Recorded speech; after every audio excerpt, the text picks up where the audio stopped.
Okay, and welcome to our first video for our flipped classroom homework.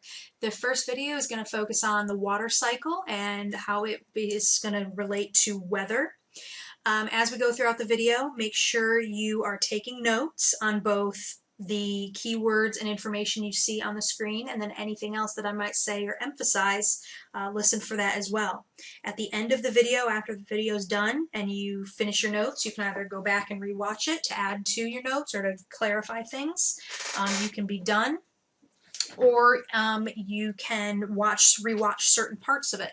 Be sure also afterwards that when you are finished taking the notes, you do a reflection. You can choose from any of those reflection ideas that you should have glued into your notebook.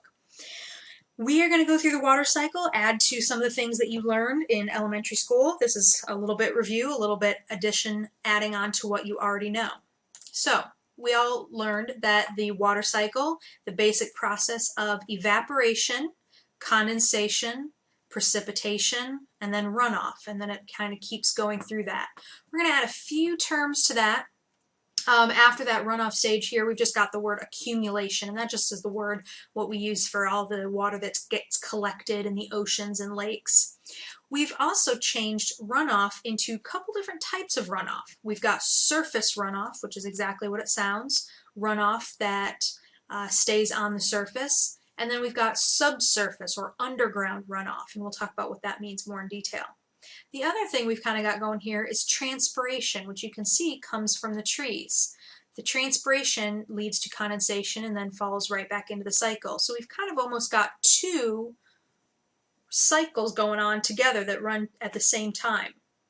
And we're going to talk more about each of these words, each of these parts, what they mean in depth. Okay, let's do a quick review. Water, we know it can exist in three states: as a solid, liquid, or gas. We call that ice, liquid water, and water vapor, specifically for water. And the state that water is in is determined by temperature, either adding or removing temperature. Basically, we're adding or increasing or decreasing the amount of energy that the water has. So water is constantly changing states, moving back and forth between the solid, liquid, and gas form. But the total amount of water on Earth stays the same. It just might be in a different state or phase. 70% of the Earth is covered by oceans. The water is constantly moving between the atmosphere, hydrosphere, and the lithosphere, which are the different parts of our planet. So the atmosphere is kind of like the air. It's the layer of gases surrounding the Earth, and we just, before track out, talked all about those different layers, and you should be able to know those. The hydrosphere is the word we use for the combined amount of water found anywhere on Earth, whether it's on the surface, under the surface, or even over the surface. So when we put all that water together, we call that the hydrosphere. And then the lithosphere, it refers to the outer shell or crust of the Earth, and that's like the land. Don't forget that as we're going through here, if I'm going quickly for you, feel free to pause the video so you can catch up on your notes or add to things or make your own comments. I also hope to be seeing a lot of color in those notes when I check your homework. So we're going to start with the evaporation process, and this is the process of water that as it changes from a liquid to a gas. In order to do this, we need to add heat, and this is mostly caused by the sun.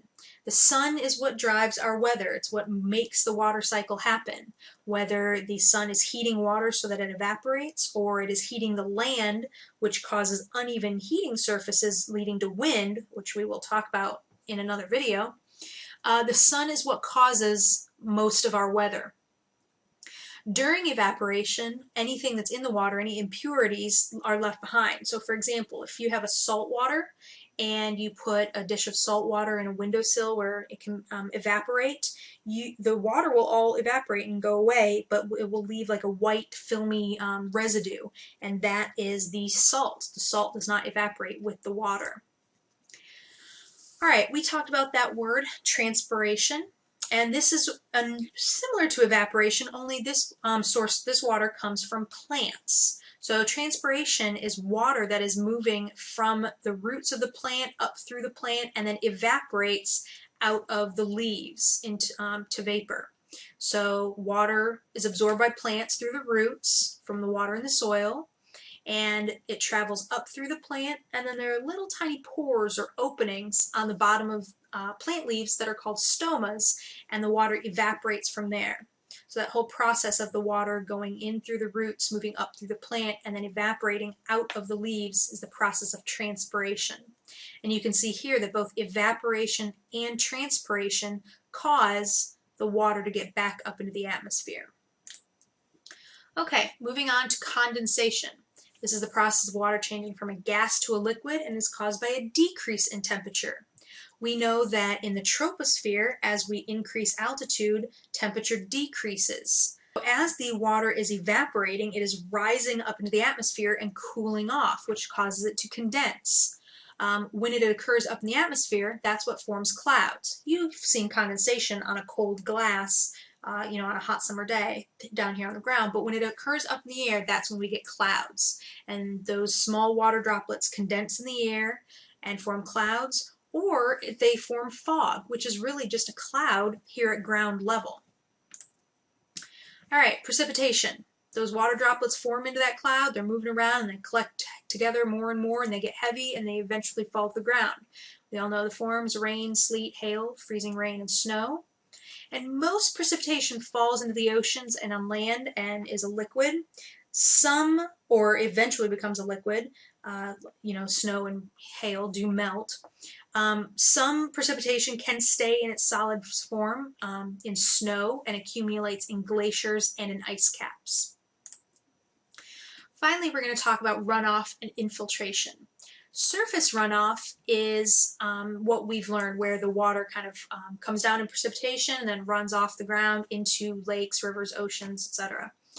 This is important because it puts the water back to the sources of evaporation and is what keeps that water cycle going. We've got to have the things back in this, the starting area to evaporate from.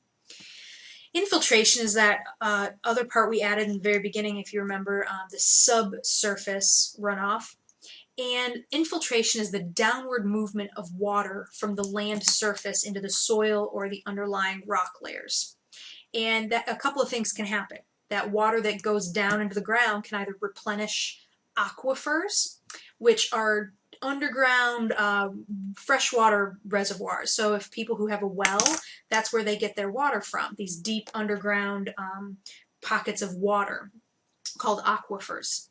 Or the water can kind of seep along through the ground, stay near the surface, and then seep back into the oceans and lakes. Or it can seep around in the ground and find an opening in the land and come out as freshwater springs. Again, all running then back to our bodies of water on the surface to start the cycle over again. We are going to continue in the next videos talking about how the water cycle and the sun contributes to our weather and how we can use this information to predict our weather and understand where our weather comes from. Be sure you have your notes taken for the video. If you need to go back and rewatch, I encourage you to do that. Make sure you have details, color, and lots of organization. After you've finished your notes, be sure you go back and do your reflection, as that will be part of what I check for tomorrow in your homework.